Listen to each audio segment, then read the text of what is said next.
All right, we're going to get to the two witnesses. Have all of you heard of the two witnesses from the tribulation? Yeah, just now. That doesn't count. That doesn't count. So in Revelation chapter 11, if you know anything about the history of that passage of the two witnesses, there's always a debate. The interesting thing about it is that the debate is who are the two witnesses. We're gonna go ahead and read briefly verses 1 through 14. I mean, it'll take a couple of minutes to read it, but we're gonna read it first before we start breaking it down. And I'm going to tell you what I think, what I lean towards. I'm also going to show you the biblical evidence for that,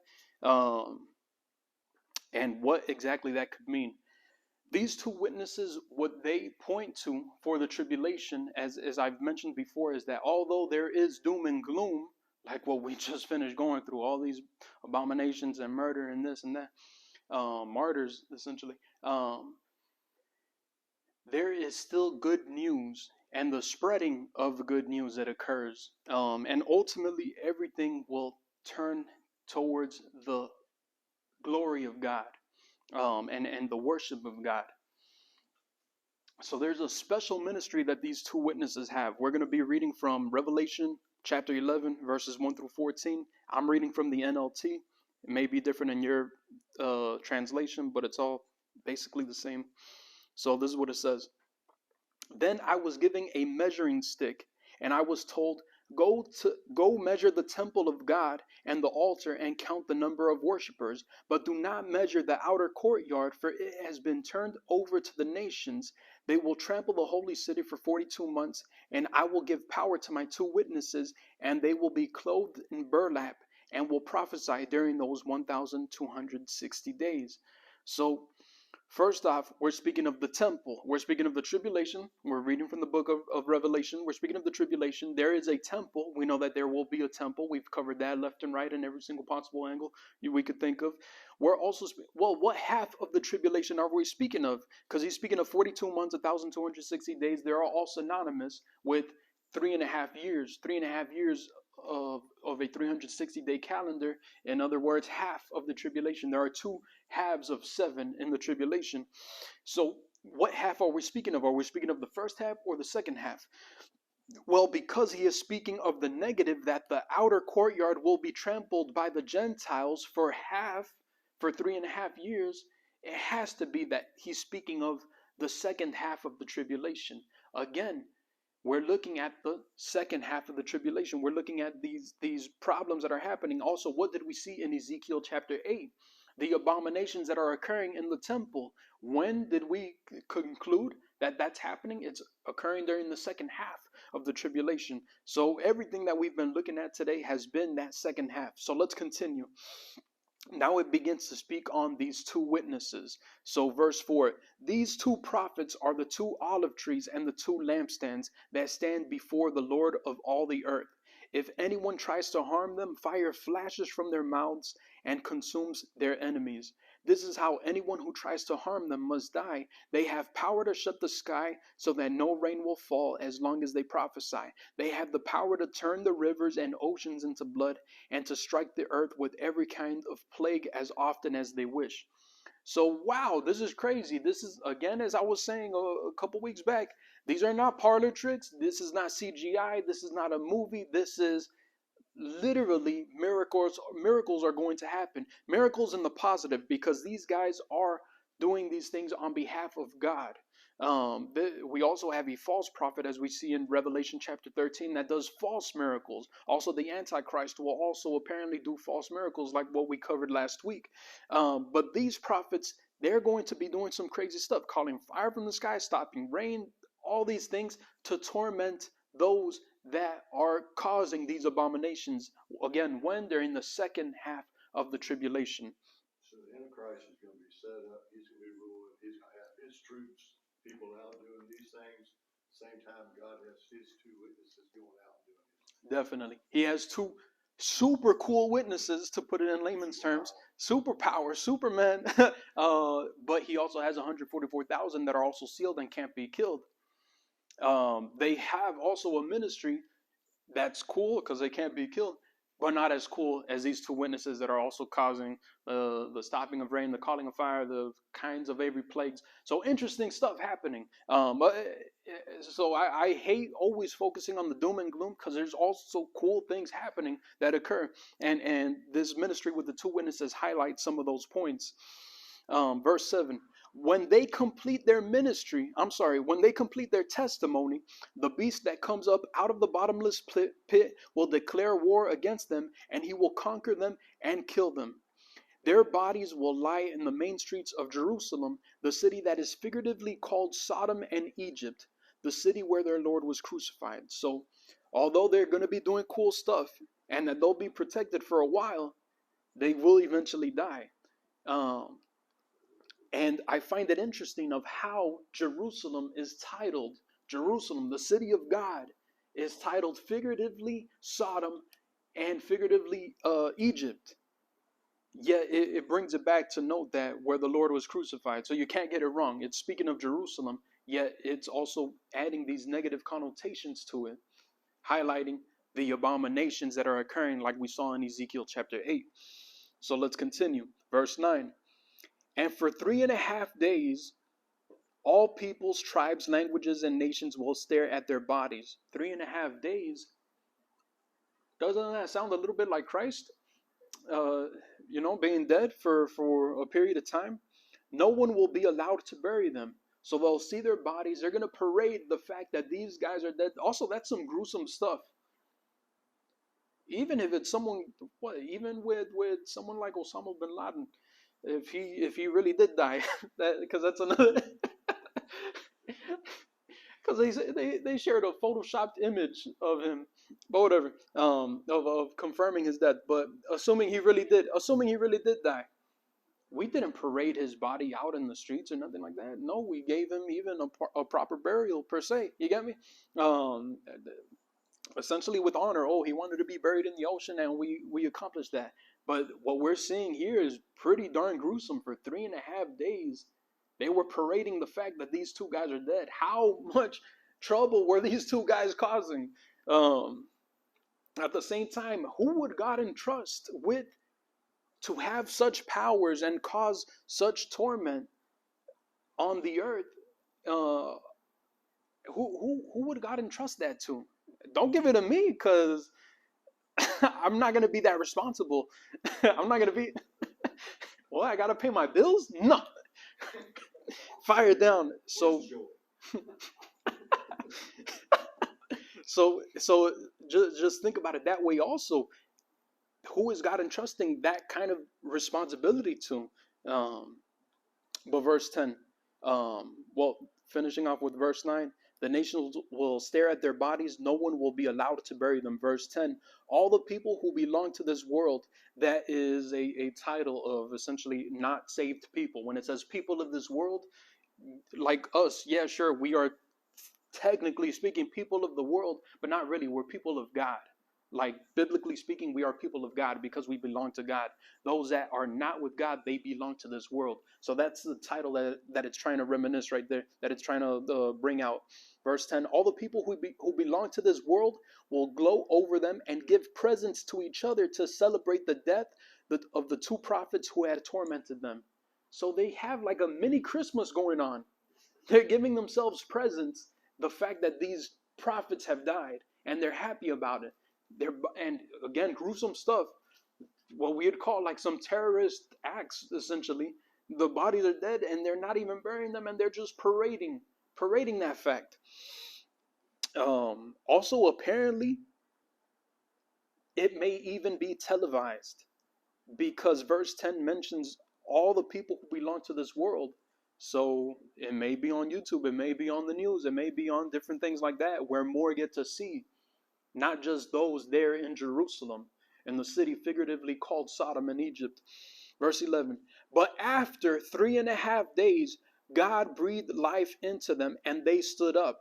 So a resurrection occurs, again, highlighting, reminiscent of Christ. And that is ultimately the purpose of their ministry.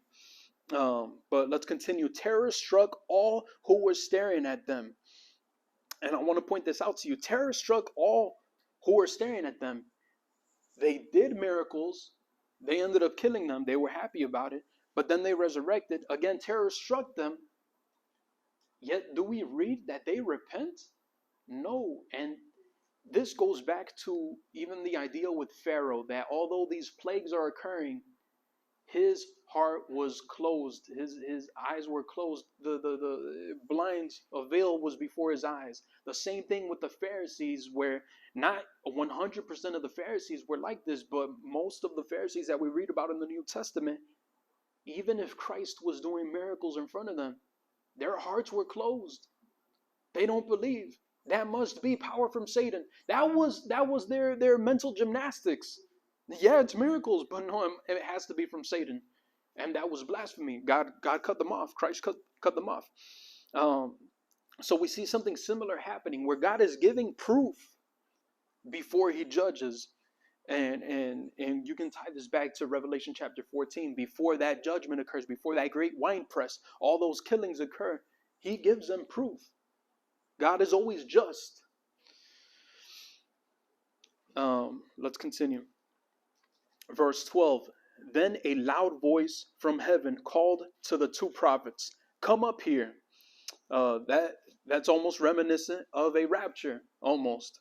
"Come up here." And they rose to heaven in a cloud as their enemies watched. At the same time, that is also how Christ ascended. In Acts chapter 1, he ascended in that way. Verse 13, at the same time, there was a terrible earthquake that destroyed 1/10 of the city. 7,000 people died in that earthquake, and everyone else was terrified and gave glory to God in heaven. The second terror is past, but look, the third terror is coming quickly. And that continues, speaking of the tribulation. But just on the two witnesses, so we get an idea of what their ministry is. But a lot of the times what people love thinking about, speculating and breaking down, which is what we're also going to do here, is who are these two witnesses? And there is biblical evidence where we can make some pretty good assumptions. Can I say it with 100% certainty? Of course not. Going back to what I said many weeks ago when we first started this study is there's some identities that we can't always be 100% sure of. Same with the antichrist, with the false prophet, with even these two witnesses. I can have some evidence, but I can't guarantee you 100%. We'll know 100% sure when we're in the tribulation. But if you're a pre-tribulation individual like myself, my goal is not to be a part of it. If, like others, we might be a part of at least the first half or even the second half of the tribulation, whether it's mid or post, then yeah, we got to be prepared and be aware of these things. But let's continue. The two witnesses carry a special ministry. Identifying these two key figures opens the door to some interesting possibilities. So this is the same verses I was reading. Then I was given a measuring stick. Go and measure the temple of God and the altar and count the number of worshipers, but do not measure the outer courtyard, for it has been turned over to the nations. They will trample over the city, holy city, for 42 months, and I will give power to my two witnesses, and they will be clothed in burlap for 3.5 years, 1,260 days. The two prophets are the two olive trees and the two lampstands that stand before the whole earth. If anyone tries to harm them, fire flashes from their mouth. And consumes their enemies. This is how anyone who tries to harm them must die. They have the power to shut the sky so that no rain will fall as long as they prophesy, and they have the power to turn the rivers and oceans into blood and to strike the earth with every kind of plague as often as they wish. Oh, I just put the whole thing. We can just skip that. I didn't even know I put that there. So some parallel passages that I was already kind of briefly mentioning. So the third temple under Gentile control for 3.5 years, that's very reminiscent of Daniel chapter 9, verse 27, the prophecy that we covered for several weeks. And verse 27 mentions that there will be a treaty. That treaty, a covenant. That covenant is then eventually broken in half. It is apparent that during that covenant, there is a temple because it mentions sacrifices and offerings, yet it mentions that at the half point of that, that the sacrifices and offerings stop. So again, the covenant represents the 7 years that will be the tribulation. and that second half representing that great tribulation, also this time of abominations, also being, for sake of this passage of Revelation chapter 11, it is a time that the two witnesses are present. Um, we hear of Christ speak of two witnesses, of two people, one that will be to his left and to his right. Let's go ahead and look at Mark chapter 10. If you remember this occurrence that happened early on in Jesus' ministry, Mark chapter 10, verses 35 through 40, this happens. Then James and John, the sons of Zebedee, came over and asked him, Teacher, speaking to Jesus, Teacher, and they said, we want you to do us this favor. What is your request? He asked. They said, when you sit on your glorious throne, we want to sit in the places of honor next to you, one to your right and one to your left. But Jesus said, you don't know what you are asking. Are you able to drink from the bitter cup of suffering I am about to drink? Are you able to be baptized with the baptism of suffering I am about to be baptized with? Oh, yes, they replied, we are able. Then Jesus told them, you will indeed drink from my bitter cup and be baptized with the baptism of suffering, but I have no right to say who will sit on my right and left hand. God has prepared those places for the ones he has chosen. So this idea that there are two witnesses, in other words, that are beside Christ, that get to sit in this place of honor, it is reminiscent of these two witnesses that we see in Revelation chapter 11. We see the parallel passages here in Matthew and Luke, but we don't have to read those. When we covered Zechariah chapter 4, we saw that there are two olive trees. In Revelation chapter 11, it mentions that these two prophets are the two olive trees. What did we see when we covered Zechariah chapter 4? That these two olive trees have an outpouring of the Holy Spirit, of that oil, of that olive oil, that eventually goes until these candlesticks. And we know that these candlesticks, these lampstands, represent the church, represent also the Israelites, represents God's people. The one thing that we don't know of in Revelation chapter 11 is that it mentions that these two prophets are also the two lampstands. It calls them the two witnesses, the two olive trees, and the two lampstands. We have, at least from when I did my research, I could not find a reference to two lampstands. So no mention. Is this possibly a lost book? And sometimes the Bible does mention certain books that we don't have record of anymore, especially if you look at things like First Kings, Second Kings. It mentions certain books that got lost in time. So that could be one of those things that happened there. Another thing, speaking of the miracles that these two witnesses do, and this is where we begin to find some parallels that we need to be pay attention to. So the fact that fire flashes from heaven, who does that in the Old Testament? Elijah does that. He does that in 1 Kings chapter 18 and 2 Kings chapter 1. Fire flash down from heaven. That is unique to Elijah. No one else did that. So I find that interesting. Elijah also caused rain to stop. We see that in 1 Kings chapter 17. Okay, we see another parallel. What about this? Water turned to blood. We know that Moses did that. Nobody else did that. Moses did that in Exodus chapter 7. What else does Revelation chapter 11 mention? All kinds of plagues. It just kind of generalizes all kinds of plagues. Well, didn't Moses do that in Exodus chapter 7 through 11 with the 10 plagues of Egypt? So we see two individuals that these miracles point to, Elijah and Moses. And I find that interesting. A lot of people speculate, and also where I lean towards is that these two witnesses may possibly be Elijah and Moses. Now there's some technicalities that we still need to cover though. So let's begin to speculate. Will it really be Moses and Elijah? Will it be someone like Moses and Elijah? Or will it actually be Moses that existed thousands of years ago and Elijah that existed thousands of years ago? So let's talk about that. If it's really them, wouldn't that constitute as reincarnation? Or would it be a resurrection? How do you want to, is it this or that? Is it reincarnation or is it resurrection? Did they come down from heaven and begin this ministry, or were they born from a woman again? And that causes some problems if we're beginning to say it's reincarnation. I don't believe that's biblical. Elijah never died. That is a very important point. Elijah never died, which is also one of the arguing facts as to why it may be him as one of the two witnesses. But let's get into a few more verses to continue to develop that idea. So this is what it says in Hebrews chapter 9. And this verse is specifically written to refute ideas like reincarnation. And just as each person is destined to die once and after comes judgment, the Hindu idea that we die, reincarnate into different forms, different animals, things like that, it was refuting that in Hebrews chapter 9. It's saying that that does not occur. But there's still some technicalities that I want to point out. So it says, okay, that each person is destined to die once, and then after that comes judgment. But although it's refuting the idea of reincarnation, there's still some exceptions to the rule. Let's take a look at Lazarus. Lazarus died. Christ resurrected him. But Lazarus ended up dying again. So Lazarus died twice.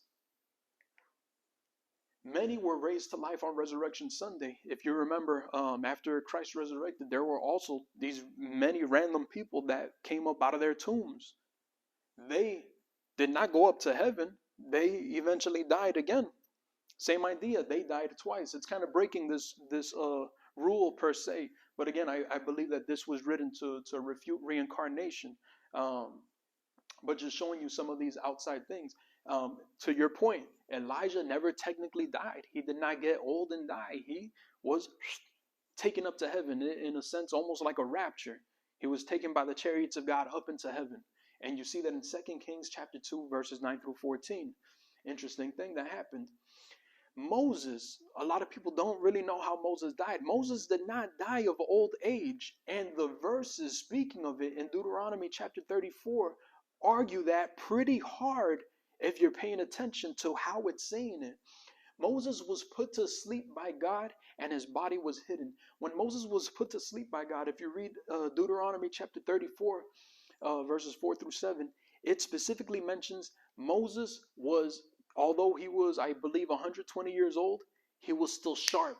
It was saying that he was still sharp with something like fire in his eye, life in his eye. Basically, he was clear. He was mentally there, physically there. He was good. He could have continued.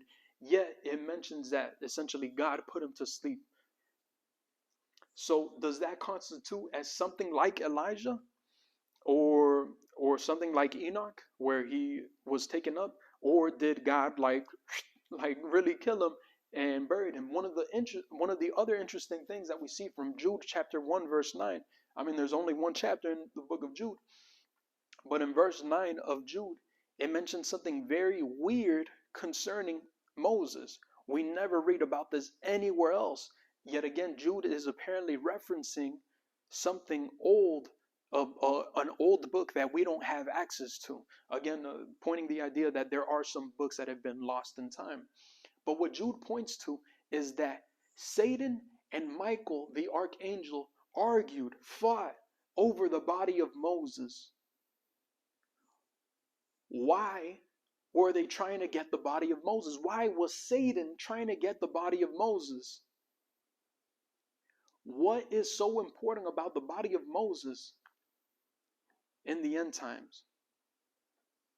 Is it possible that he might be one of the two witnesses? And if Satan has his body, then he cannot be used as one of those two witnesses? Is that possibly Satan trying to thwart that possibility, that probability? So just something to think about. Another thing, Malachi chapter 4 verses 4 through 6. This is the famous verse where it mentions that Elijah is coming, that during the end times. Let's read that.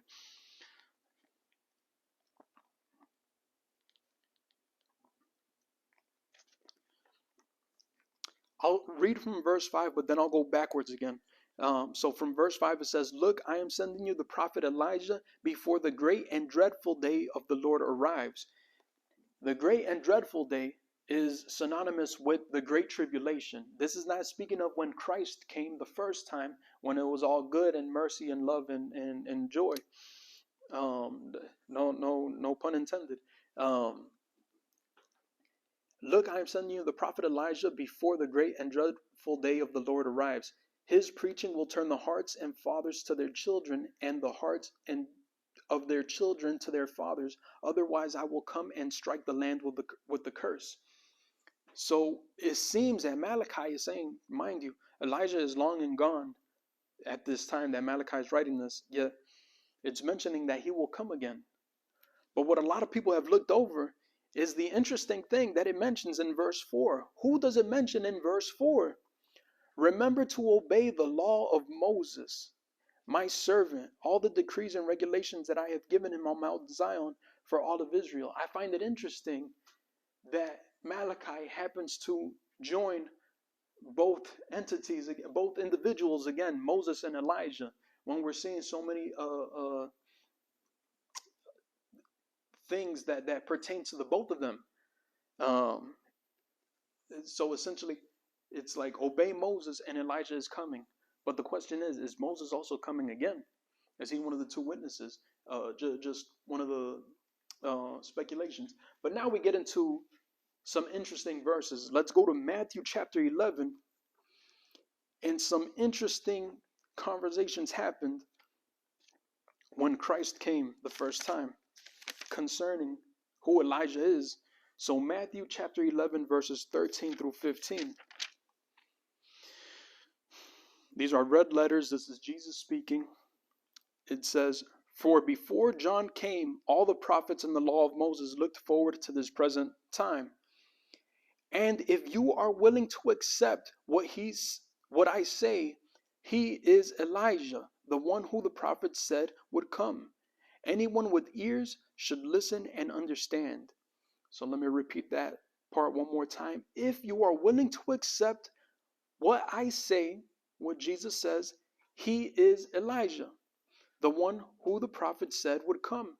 Anyone with ears should listen and understand. Now, let's ponder on that. He's either saying one of two things. Is he saying a technicality or is he saying a statement? I find it interesting that in the NLT there's a comma, but I'd have to really look at the Greek to really say how it meant it. But what do I mean when I'm saying is he's stating a technicality or is he making a statement? He says, so if you believe me, what I say, he is Elijah. I have comma, he is Elijah.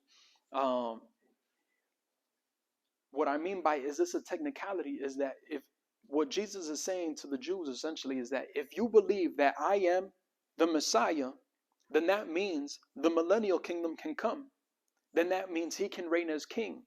Then that means that technically speaking, John the Baptist is Elijah. That's essentially what he's saying, because Elijah has to come before the Messiah comes and reigning as king. So do you understand what I'm trying to point out? He's stating that as a technicality. Is it a little rough of what I'm trying to? Let me see. How can I rephrase this? To give you some background, Elijah has to come before, as we just read, in Malachi. Elijah has to come before the Messiah comes. That's clear, right? Elijah has to come before the Messiah comes. So what Jesus is arguing here is that, going back to what I spoke about a few weeks, there could have been a parallel universe essentially that occurred. There could have been a different outcome that occurred when Christ came. When Christ came, his goal was to preach to the Jewish people. If they accepted him, he would have reigned as king, as Messiah. He would have not died on the cross, so on and so forth, all those things. That would have been the goal, for the Jews to worship him. Instead, that didn't happen. So that's that branch of the parallel universe. That did not occur. So what did occur? Instead, He died for our sins. Instead, the message was preached to the Gentiles, all that stuff. And Elijah did not come. Elijah did not come because he is not reigning as king. Because Malachi chapter 4 says that Elijah will come before Messiah, the king, comes, before that dreadful day comes of all that trouble. So we know it didn't happen the easy way. But what Jesus is saying is that if you, the Jews, believe that I am the Messiah, we can circumvent all these things and just get right into the millennial kingdom where he is reigning as king. That was always on the table. God is not saying that you guys had to go through the tribulation. He's saying that it was always on the table where we could have circumvented that and just went straight into the millennial kingdom. So what I believe that Jesus is saying is a technicality. If you believe me, then he is Elijah. Do you see what I'm saying? Because if you believe me and we go now through this route, then technically speaking, he would be fulfilling Malachi chapter 4. But because they rejected him, because he had to die on a cross, and because now it's the Gentiles now that get the blessing first and the church is created, now it'll go about this different way.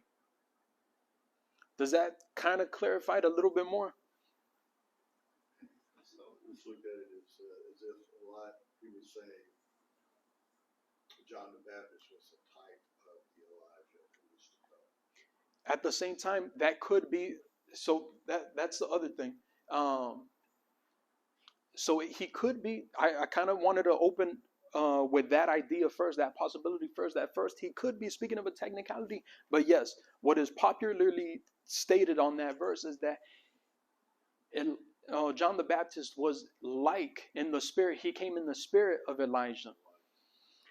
Now, when it states that John the Baptist came in the spirit of Elijah, that's not what Malachi says, though. It does not say someone like the spirit, someone like Elijah. It says Elijah is coming. That's Malachi. What you're dealing with there is Revelation, aren't you? Say that again. Malachi 4, isn't that the parallel with Revelation? That could be that is the parallel with Revelation. And Matthew 11 is just talking about the first coming of Christ. Correct, with the first coming of Christ, and yeah, you're absolutely correct. And pointing to the fact that Elijah is like, I'm sorry, that John the Baptist is like Elijah. And even though that's correct, the extra thing I wanted to mention is the possibility of if they never rejected Jesus and accepted him, that there's prophecies that suggest that if they repent, if the Jews repent, they can circumvent all this trouble. The trouble being the book of Revelation, the trouble being these past 2,000 years. So that's what I feel like he was also pointing to, that technicality of if they believe, then he would be fulfilling this. I may be wrong, but that's kind of what I wanted to point out. But you are right in stating what you are stating. And I do agree with that too. So I'm kind of saying something that's new and foreign at the same time. And you don't have to agree with me. But I just wanted to try to make sure that you guys understood what I was trying to say. I think it was pretty, I mean, I've never thought about it until this, but Christ knew what was going to be happening. He knew Elijah was going to be coming in Revelation. But he also knew John the Baptist was coming before him as well. Mm-hmm. And these people, he's pretty much trying to let them see this is happening twice. But yeah. First come, it's happening. Elijah's here in the form of John the Baptist at the type. But guess what?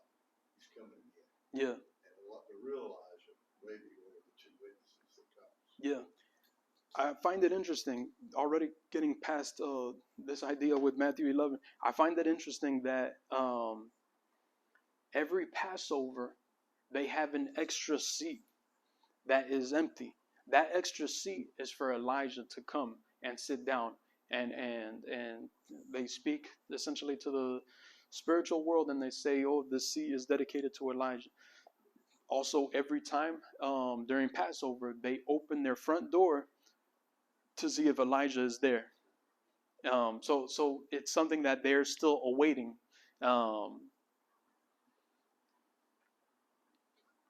Even when Jesus, the disciples seeing this, even when Jesus was on the cross, one of the things that they were saying is, "Will Elijah come down and save him?"